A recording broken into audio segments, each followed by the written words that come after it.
Udara di Semarang malam itu terasa lembab seperti biasa.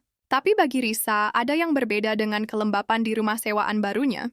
Sejak pindah seminggu lalu, bulu kuduknya sering meremang tanpa sebab. Rumah bergaya kolonial yang baru direnovasi itu memang terlihat megah dari luar, dengan cat putih bersih dan taman mini yang tertata rapi. Pemiliknya, Pak Harso, tampak sangat bangga saat menunjukkan setiap sudut rumah, menekankan betapa modernnya semua fasilitas setelah renovasi total. Dijamin nyaman, nyaman, Risa mulai ragu. Malam pertama, suara gesekan kursi terdengar dari lantai atas, padahal ia sendirian.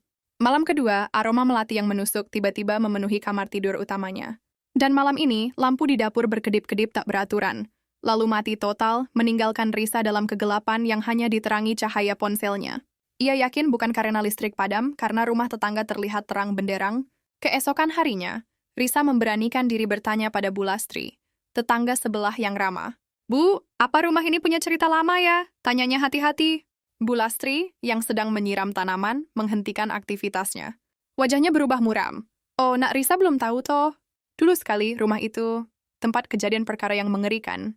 Risa menelan ludah. "Kejadian apa, Bu?" "Pembunuhan ibu dan anak. Tragis sekali.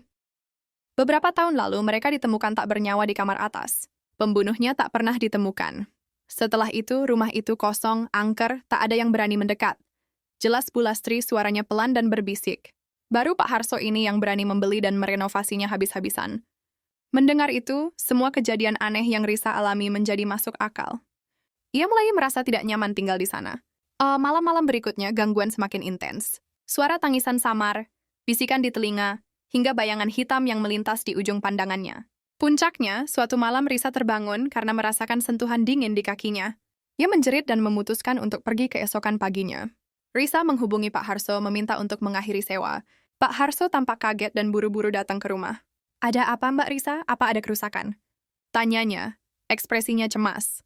Risa memberanikan diri menceritakan semua kejadian aneh yang ia alami, termasuk cerita Bu Lastri tentang pembunuhan ibu dan anak di rumah ini. Wajah Pak Harso yang semula cemas, kini memucat pasi. Tangannya gemetar. "Jadi, Mbak Risa sudah tahu?" Bisiknya, suaranya nyaris tak terdengar. Risa mengangguk, menunggu penjelasan. Pak Harso terdiam sejenak, menatap ke arah tangga yang menuju lantai 2, matanya kosong.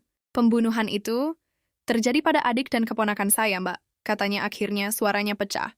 "Dulu, rumah ini milik mereka. Mereka dibunuh oleh suaminya sendiri, ipar saya, yang kemudian kabur dan tak pernah ditemukan.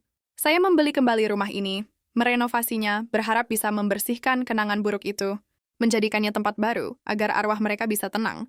Saya tidak pernah menyangka mereka masih ada di sini." Hening Risa menatap Pak Harso dengan iba. Rasa takutnya berganti menjadi rasa kasihan yang mendalam.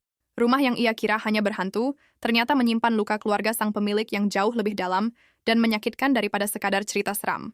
Arwah ibu dan anak itu mungkin bukan sekadar mengganggu, tapi sedang mencari keadilan yang belum mereka dapatkan, bahkan dari keluarga mereka sendiri.